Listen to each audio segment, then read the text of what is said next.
Buenas tardes, queridos espectadores. Estamos ya con las ciudades que comienzan a vestirse de luz. Tenemos los centros comerciales que explotan en decorados y todo parece que ya está hablándonos de la proximidad de la Navidad. Nuestra cultura del consumo se manifiesta en su cualidad más característica, que es esa, la de proclamarnos su sentido de oferta para que nos acerquemos ahí a la compra. Pero todo eso no es más que una manifestación externa de algo que viene de muy lejos. Celebramos nada menos que 2000 años de nuestra historia cultural y religiosa, porque celebramos el nacimiento de Jesús. Con ese nacimiento pues celebramos también otra serie de algunas fiestas que hemos acumulado en estos días y que todas ellas vienen de unas narraciones del Nuevo Testamento en que nos hablan de unos niños inocentes que mueren y celebramos el día 28. Nos hablan de unos reyes magos, no dicen reyes, pero hablan de unos magos de Oriente que se acercan con regalos y bueno, de eso hemos hecho una procesión tremendamente consumista. Nos hablan también del sol naciente, hablamos también y celebramos con mucho jolgorio el año nuevo y el año viejo, el final de uno y el comienzo de otro, y todo eso en torno a estas fechas que tienen un eje principal que es el nacimiento de Jesús de Nazaret. Queremos hablar precisamente estos días de esas narraciones y para eso tenemos con nosotros a Estela Aldave. Me parece que conocida de todos ustedes, hemos estado hablando aquí algunas veces de la Biblia y hoy también aprovechamos su sabiduría para apoyarnos en ella y conocer un poco mejor esas narraciones que nos hablan precisamente de estos días de la infancia de Jesús. Estela, buenas tardes y bienvenida. Muy buenas tardes, muchas gracias, Pepe. ¿Quiénes son los evangelistas que nos hablan de Jesús y de su nacimiento? Pues los evangelistas que nos hablan del nacimiento de Jesús, de la infancia de Jesús, son Mateo y Lucas.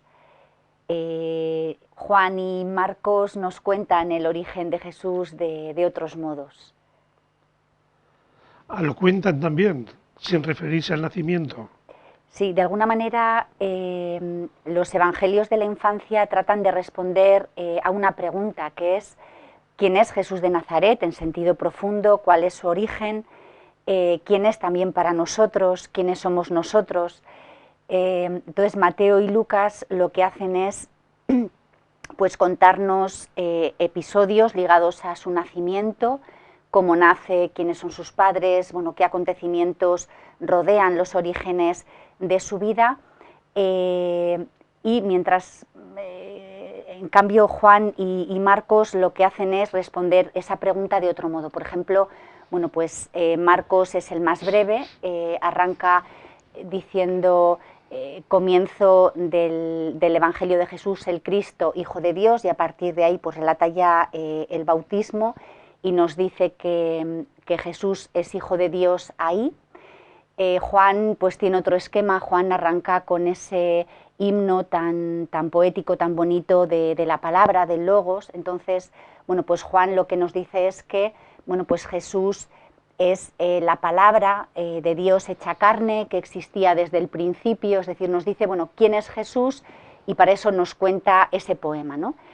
Y Mateo y Lucas lo que hacen es utilizar sobre todo, bueno, pues un género conocido en el mundo antiguo, que es, bueno, pues el género biográfico, tal y como era entendido en la antigüedad, que eran las bios, vita, bioi, vite, que, bueno, pues trataban de contar en un tono elogioso pues quién es el personaje importante. Entonces, bueno, pues estas biografías tenían tres partes: el nacimiento por un lado, los episodios más importantes de su vida en la parte central y finalmente los relatos en torno a su muerte, ¿no? Entonces, bueno, el Evangelio de Mateo y Lucas responden más al patrón de este género biográfico en la antigüedad. Claro, son Mateo y Lucas, bueno, pues son posteriores a Marcos y posiblemente, bueno, pues reflejan otro momento de la evolución en el cristianismo primitivo, en el que, bueno, pues se adoptan ya otras herramientas del contexto, ¿no?, literario y cultural. Y nos dices entonces que describen su vida. Sí y no. Bueno, pues como ocurre con la Biblia, con el Antiguo Testamento y ocurre también con el Nuevo, bueno, pues los relatos que tenemos tienen un fundamento histórico indudable, es decir, bueno, pues todos los evangelios reivindican la historicidad de Jesús, es decir, Jesús no fue un mito ni fue una leyenda, fue un personaje de carne y hueso cuya vida se narra, ¿no? Entonces, esta afirmación está presente en todos los evangelios. Otra cosa ya es, si la pregunta es, ¿responde cada uno de los relatos a eventos históricos? Ya la respuesta pues tiene que ser más cauta, porque en los relatos de la infancia se dan datos de tipo histórico, pero bueno, pues hay muchos motivos que tienen que ver con el proyecto teológico de cada evangelista, con el proyecto literario, y bueno, pues ahí se proyecta mucho de lo que al evangelista le interesa de manera especial, sobre todo para responder a una necesidad de su contexto.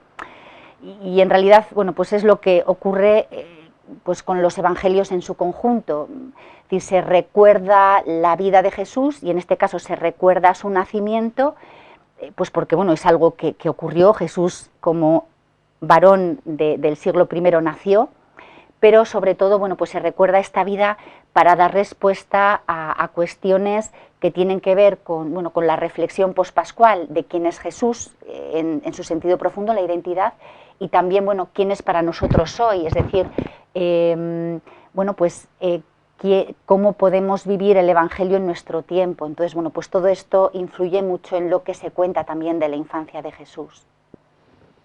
¿Nos tuvieron en cuenta a los lectores de hoy, de 2000 años después?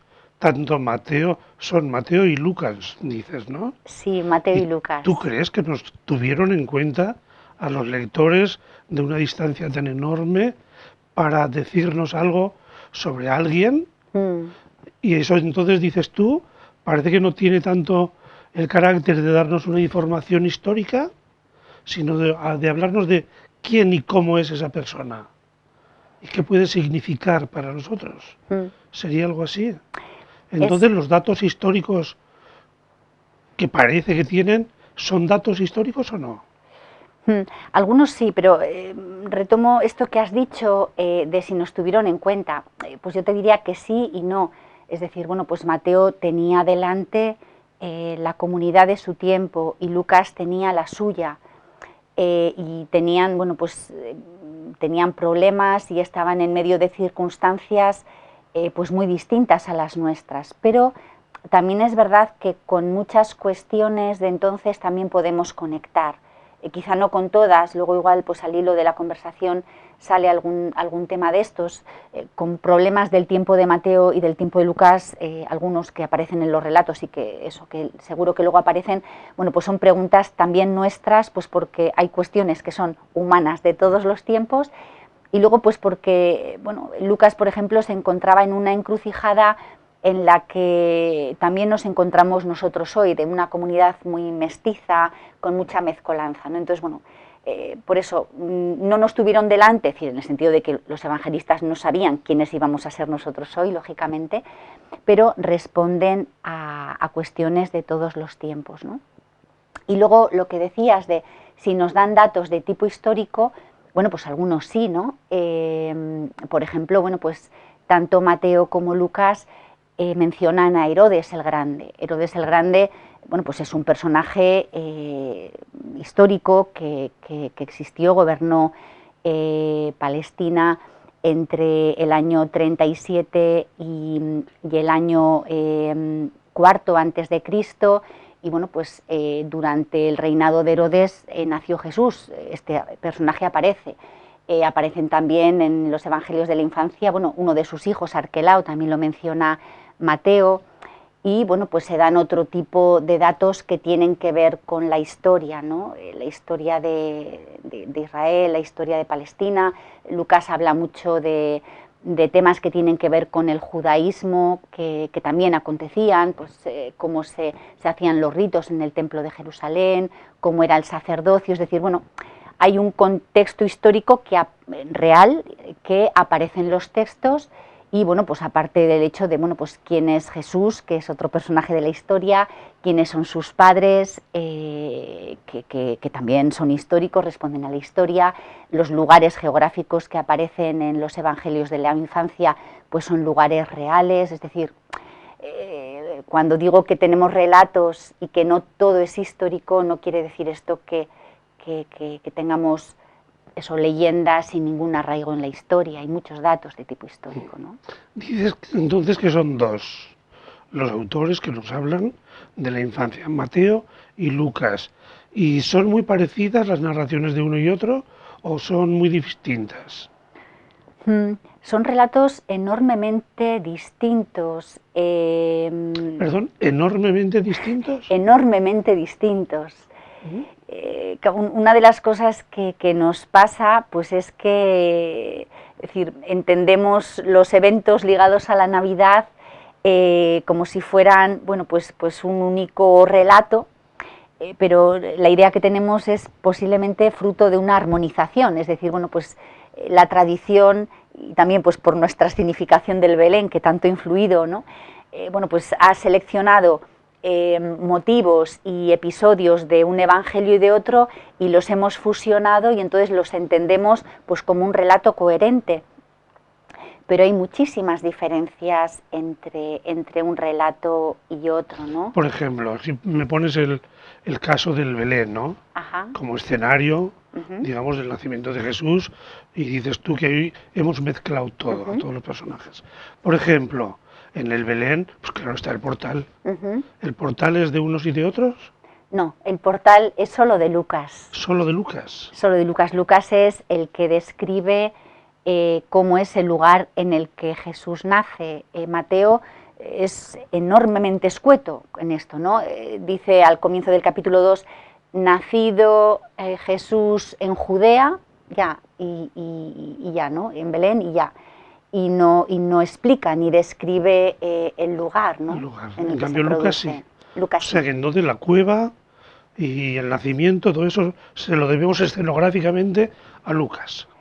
Eso es, no del todo, porque luego, bueno, pues sabemos que aparecen otros personajes, ¿no? Que se acercan al lugar donde está María con el niño, y este es el caso de los magos que vienen de Oriente, que esto nos cuenta Mateo, ¿no? Ah, entonces los magos son del Evangelio de Mateo. Eso es. Y no de Lucas. Eso es. O sea, los pastores corresponderían al Evangelio de Lucas. Los pastores corresponden a Lucas. Y los magos corresponderían a Mateo. Eso es. Y el portal, como cueva, ahí, correspondería a Lucas. Eso es. Porque Mateo de eso no dice nada. ¿Y la estrella?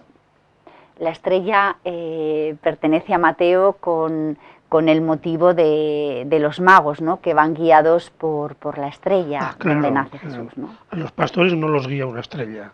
A los pastores se les manifiesta un ángel, es decir, es un tipo de revelación distinta, es una escena distinta, ¿no?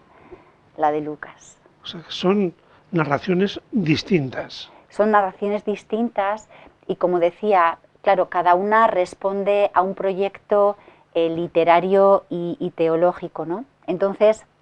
Perdón, son narraciones de tipo literario y teológico, o sea, no es una descripción histórica. Eso es, bueno, como ya hemos dicho antes, es decir, son relatos que tienen arraigo en la historia, pero no son de naturaleza histórica, no pretenden describir la realidad. Por eso, bueno, de otra manera sería muy difícil poder entender que se narren de manera tan distinta en uno y en otro, pues todos estos episodios de la vida de Jesús, ¿no? Eso me sirve para situarme, porque de alguna manera ahora entiendo que yo sí que me quiero acercar a las narraciones de la infancia de Jesús, tengo que elegir o una u otra, no mezclarlas, y hacerme un poco a la idea de que estoy iniciando, entre comillas, porque hay que tener cuidado al decir estas cosas, pero entre comillas, que estoy iniciando la lectura de una novela histórica. ¿Sería algo así? Ujú.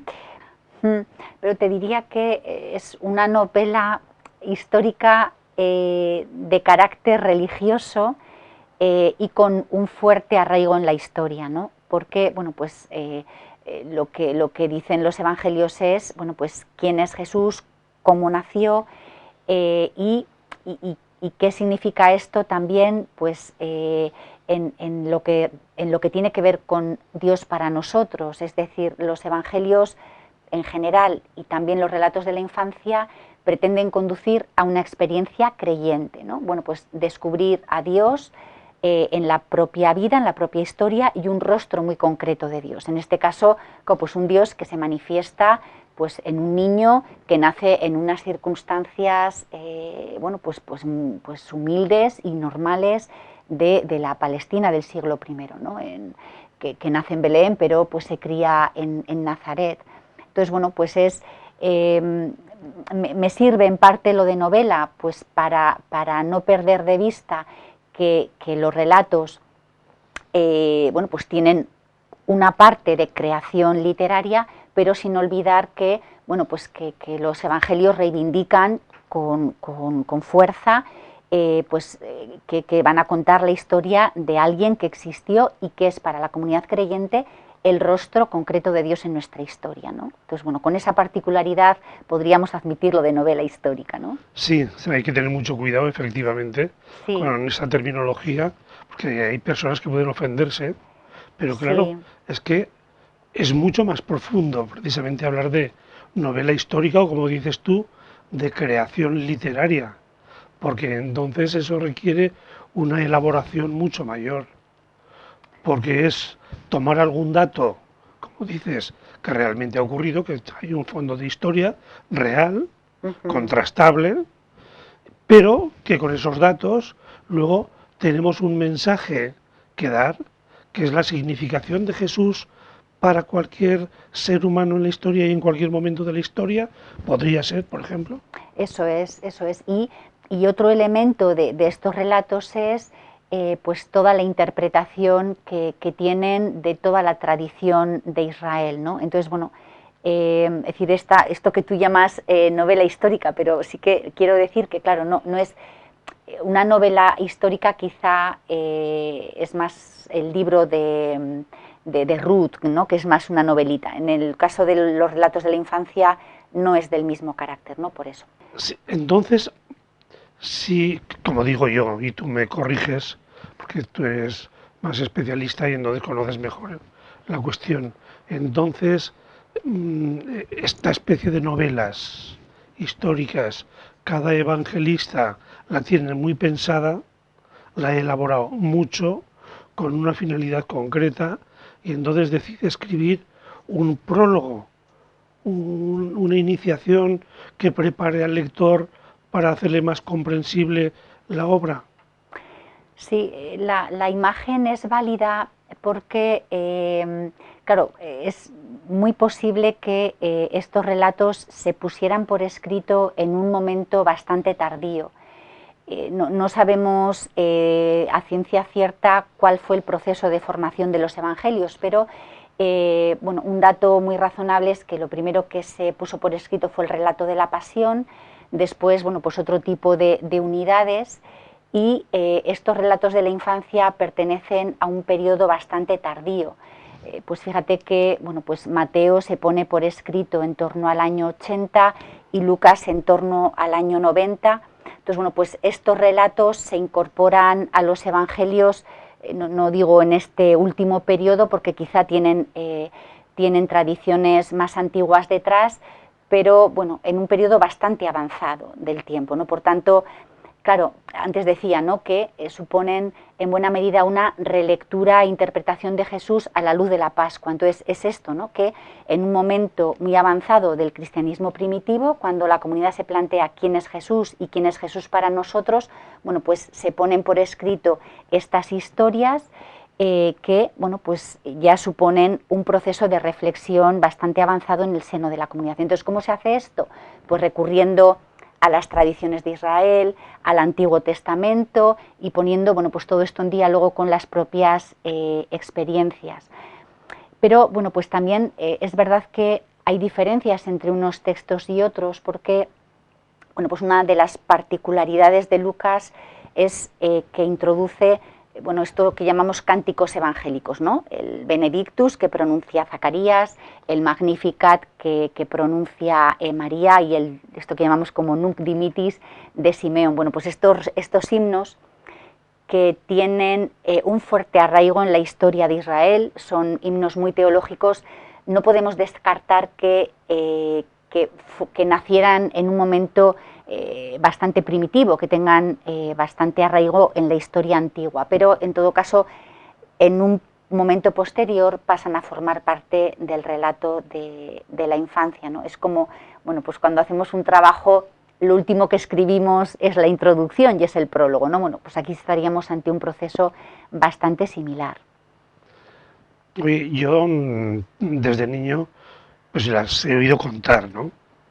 Y había una cosa dentro de ese mundo de ilusiones de niño, que había muchas que me ilusionaban, pero había unas que me resultaban de un rollazo enorme.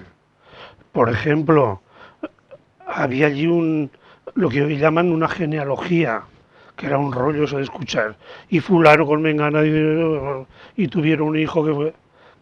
¿Para qué eso? ¿Qué sentido tiene colocar ahí una genealogía? Sí, bueno, las genealogías son bastante comunes en algunas tradiciones del Antiguo Testamento. Lo que la pregunta que tienen detrás es, bueno, pues quién es un personaje, ¿no? Entonces, pues para eso, pues se habla de todos sus antepasados, ¿no? Lo mismo hacen Mateo y Lucas, bueno, pues en ese empeño por mostrar quién es Jesús. Un dato curioso es que las genealogías de los dos no coinciden entre sí. Es decir, en los descendientes no hay coincidencias al 100%, hay personajes que se repiten, pero no todos. ¿Fueron archivos distintos? Quizá, que esto recuperamos, ¿no?, la idea de antes de que, bueno, pues no estamos ante una descripción histórica, una crónica histórica como la solemos entender, ¿no? Entonces, esta es una cosa que no coinciden las genealogías al 100%. Y luego, otra curiosidad es que tampoco las introducen en el Evangelio en el mismo momento, ¿no? Mateo arranca su Evangelio con la genealogía, es decir, cuando empieza Mateo, pues nos empieza hablando de todos los antepasados de Jesús. Es una genealogía bueno, pues que va de atrás hacia adelante. Y sin embargo, la genealogía de Lucas está en un capítulo bastante avanzado ya, una vez que Jesús ya ha dejado la infancia y comienza la vida pública. Entre el bautismo y las tentaciones, Lucas nos coloca la genealogía de Jesús, no al principio, sino, bueno, pues ya Jesús es adulto, ¿no? Por eso la idea de antes del proyecto teológico y literario es enormemente importante, porque si no, dices, bueno, ¿cómo Lucas hace algo tan distinto, ¿no? Y además, bueno, pues Lucas en su genealogía, aunque en este caso ya salta los relatos de la infancia, porque como digo, ya es en el tiempo del ministerio público, es una genealogía de muy distinto carácter, ¿no? La de Lucas va de adelante hacia atrás, ¿no? Entonces, bueno, pues arranca de José y se remonta hasta Adán, ¿no? Bueno, pues esto es Adán, que es lógico según Lucas, ¿no? Porque Lucas quiere destacar mucho la universalidad, la apertura del Evangelio a todas las gentes. Mateo también, pero con esto es más tímido, ¿no? Luego podemos hablar un poquito más de esto si quieres. Entonces, bueno, pues Lucas hace remontar los orígenes de Jesús hasta este momento, ¿no? Lo que dice Mateo es que Jesús es hijo de Abraham e hijo de David. Arranca de ahí. Es decir, estos son los antepasados más remotos. Abraham. A ver si me aclaro entonces. Según dices, Lucas coloca como el antecedente más antiguo de Jesús a Adán. Eso es. Y Mateo coloca como el antecedente más lejano de Jesús a Abraham. Eso es. ¿Y por qué? Pues porque, como digo, Lucas quiere subrayar más el universalismo, ¿no? Es decir, Adán es el padre de la humanidad. Entonces, para Lucas, Jesús es claramente para todos, judíos y paganos, ¿no? Gentes procedentes de la gentilidad y gentes procedentes del judaísmo. O sea, Jesús es un ser humano, podríamos decir, para Lucas. Jesús es un ser humano y el Evangelio es para todas las gentes, ¿no? Y el Evangelio es para todas las gentes. Cuando hablo de universalismo quiero decir esto. ¿Y Mateo? En el esquema de Mateo, Jesús es también para todas las gentes, pero Mateo hace una afirmación más cautelosa de esto, pues bueno, por las propias circunstancias de la comunidad. Mateo se escribe en Antioquía, es una ciudad, bueno, pues que vivió, bueno, pues ciertas dificultades con Pablo de Tarso. Es una comunidad mixta, pero la apertura a la gentilidad cuesta más asumirse, ¿no? Entonces, bueno, por eso en el Evangelio de Mateo Jesús es para todos, pero al mismo tiempo también se subraya mucho que Jesús ha venido para el pueblo de Israel. Entonces, bueno, pues Abraham es el padre de los creyentes y en este sentido es el padre de todos los pueblos, perdón, y en este sentido, bueno, pues tiene cierta apertura universal, pero no es Adán, ¿no? Abraham ya forma parte del pueblo de la promesa, ¿no? Diríamos entonces que Mateo lo encasilla más dentro de lo que es el mundo judío. Eso es. O sea, para Mateo Jesús es un judío. Eso es decir, para Lucas también es un judío, pero reivindica con menos timidez esta apertura universal del Evangelio, ¿no? Esta tensión de para quién está destinado el Evangelio, es decir, hasta qué punto se abre el Evangelio al mundo gentil, bueno, es una tensión que está en muchos textos del Nuevo Testamento, no hay una respuesta única, y esto explica en parte, bueno, pues las diferencias que tenemos en este caso entre Mateo y Lucas, ¿no? Entonces, déjame que lea, porque decías, ¿no? Esto tan aburrido, la secuencia pues es enormemente repetitiva, ¿no? Hablo de la de Mateo porque Lucas ya se escapa de los textos que estamos trabajando hoy, ¿no? Libro del origen de Jesucristo, hijo de David, hijo de Abraham. Abraham engendró a Isaac, Isaac engendró a Jacob, Jacob engendró a Judá y a sus hermanos, entonces va siguiendo así, ¿no? Hasta llegar a Jesús. Y lo que hace Lucas, como digo, en el periodo ya Perdona, sí. ¿Por qué todo hombres? Bueno, en realidad no son todo hombres. ¿No? No. Mateo nos reserva algunas sorpresas en su genealogía, ¿no? Es una genealogía patrilineal, porque eso va subrayando el linaje, es decir, la descendencia tal y como se va transmitiendo de varón a varón. Abraham engendró a Isaac, Isaac engendró a Jacob, Jacob engendró a Judá y a sus hermanos, pero hay 4 rupturas en esta secuencia. La primera es esta: Judá engendró de Tamar a Fares y a Zara. Entonces aquí hay una ruptura, se menciona una mujer. ¿Una mujer? Una mujer. ¿Quién era? Que es Tamar, ¿no? ¿Quién era Tamar? Bueno, te hablo ahora de Tamar y luego te puedo hablar de las otras 3, porque realmente esta genealogía de Mateo es una enorme sorpresa. Perdón, porque las genealogías generalmente se hacían y se hacen para probar un poco una línea de descendencia que en algunos momentos pues alguien quiere de alguna manera exhibir, ¿no?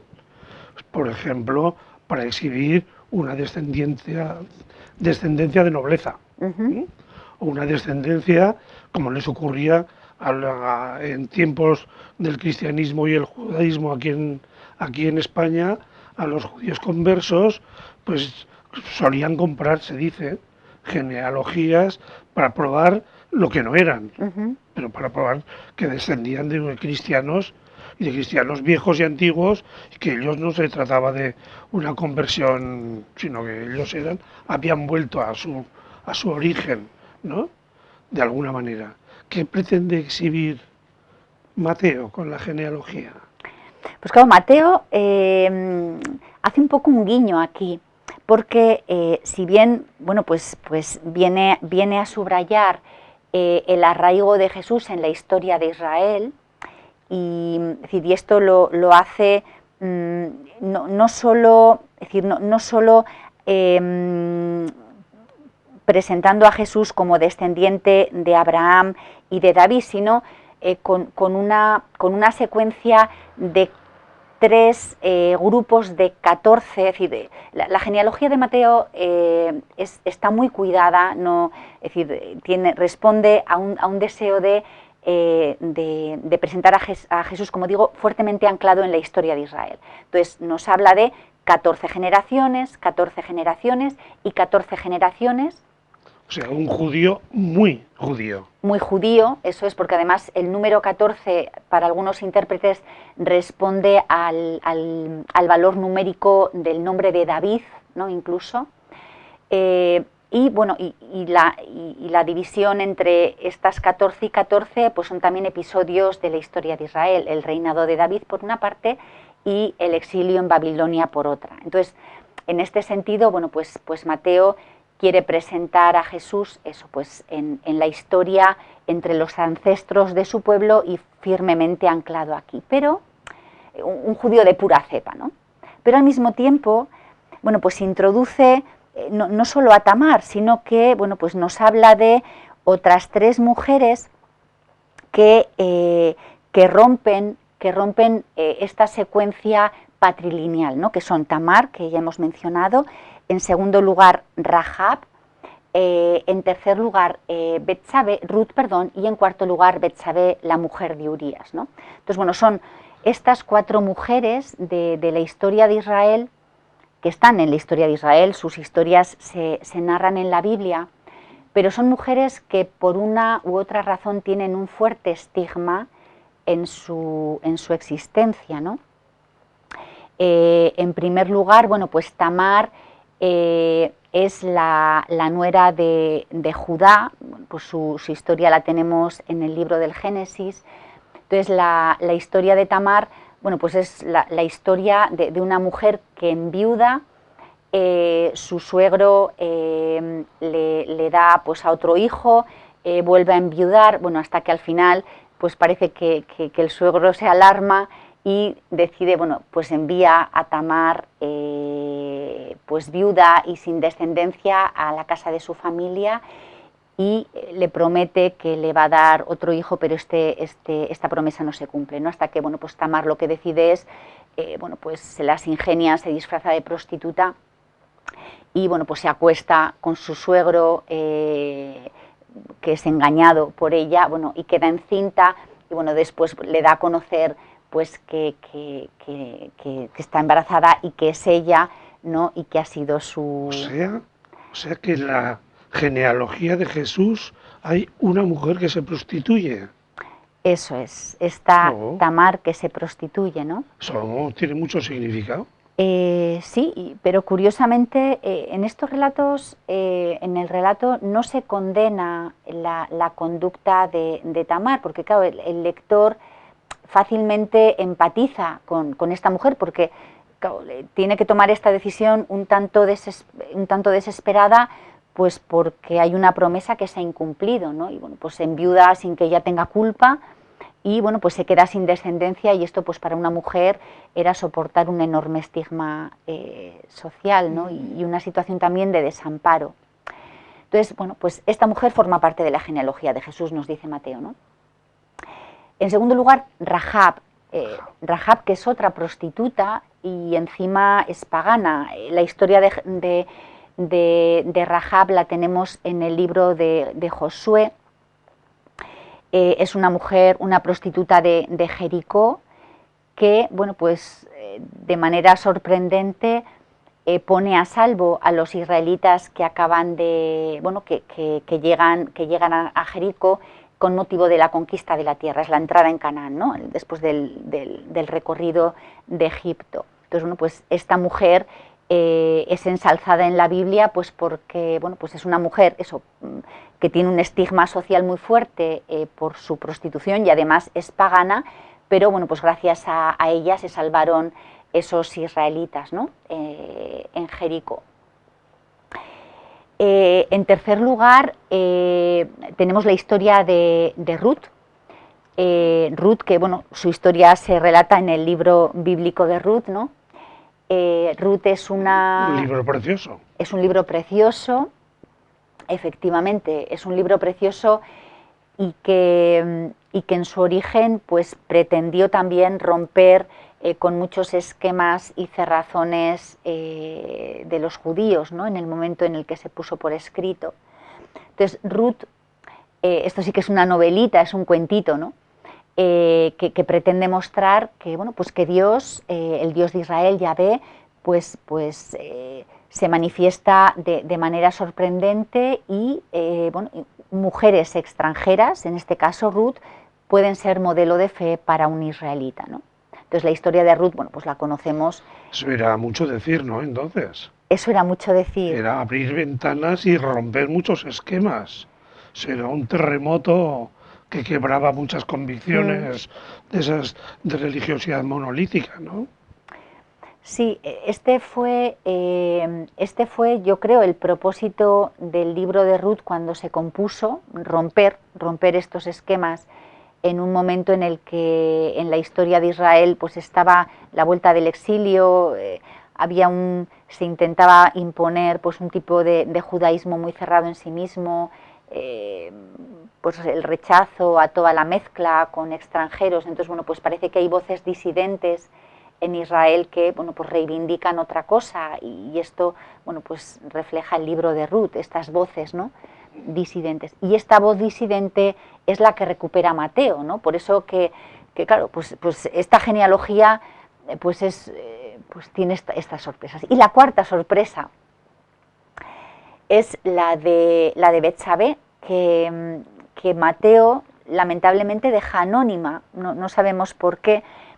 La llama la mujer de Urías, ¿no? Este es un episodio pues un poco oscuro de la vida del rey David, que queda prendado de esta mujer, ¿no? Posiblemente quiso reivindicar al pobre Urías. Quizá, ¿no? Es verdad, porque Urías también fue un perdedor en esta historia, ¿no? Bueno, pues es un episodio, digo, oscuro, pues porque el rey David se impone por la fuerza y pues con tal de conseguir al objeto de su deseo, que es Betsabé. Entonces, bueno, pues elimina a Urías. Urías, el esposo de Betsabé, pues es una víctima del deseo de David. Y bueno, pues de hecho Betsabé queda embarazada en un primer momento y el niño primero de David lo pierde, ¿no? Es una especie de, lo entienden como castigo de Dios por haber sido, bueno, pues fruto de una serie de acciones muy interesadas, ¿no? Pero bueno, pues Betsabé después queda otra vez encinta, ya una vez que, bueno, la situación, entre comillas, se ha regularizado, y bueno, pues da luz al que después es el rey Salomón, ¿no? Pero bueno, pues entre los antepasados de Israel, entre los antepasados de Jesús, nos dice Mateo, bueno, pues está también esta mujer, bueno, pues con el estigma, pues quizá extranjera, esto no lo deja muy claro el texto, pero también un estigma de tipo sexual, ¿no? Que comparten todas ellas. Ruth, bueno, entre el estigma de estas cuatro mujeres es en unos casos sexual y en otros casos étnico, ¿no?, que tiene que ver con el tema de los extranjeros. Pues fíjate, una cosa que en mi infancia me resultaba un rollo, resulta que es una cosa muy significativa y muy curiosa, que llama mucho la atención como Mateo está reivindicando ahí, en esa genealogía, que Jesús es un ser muy humano y que su realidad humana no tiene características de heroísmo, ni de pura sangre, ni de aristocracia especial, sino que es un ser humano normal, con todo lo que significa ser humano y con todo lo que el ser humano es precisamente de frágil y de...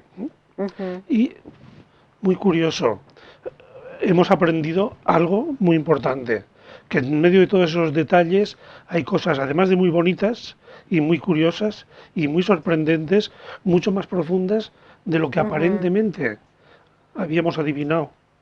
Afortunadamente, no terminamos hoy con estas cosas. La próxima semana seguiremos también con los evangelios de la infancia, con estas narraciones que nos está descubriendo hoy Estela, que son las que marcan un poco el escenario y el ámbito y los personajes de estos días que vamos a celebrar en la Navidad, pero que parece que encierran ahí unos mensajes, por lo que vemos hoy, tremendamente humanos, tremendamente literarios también, y un suspense, y esperemos continuar a ver si nos desvelas todavía más sorpresas en estas narraciones aparentemente infantiles. Muy bien.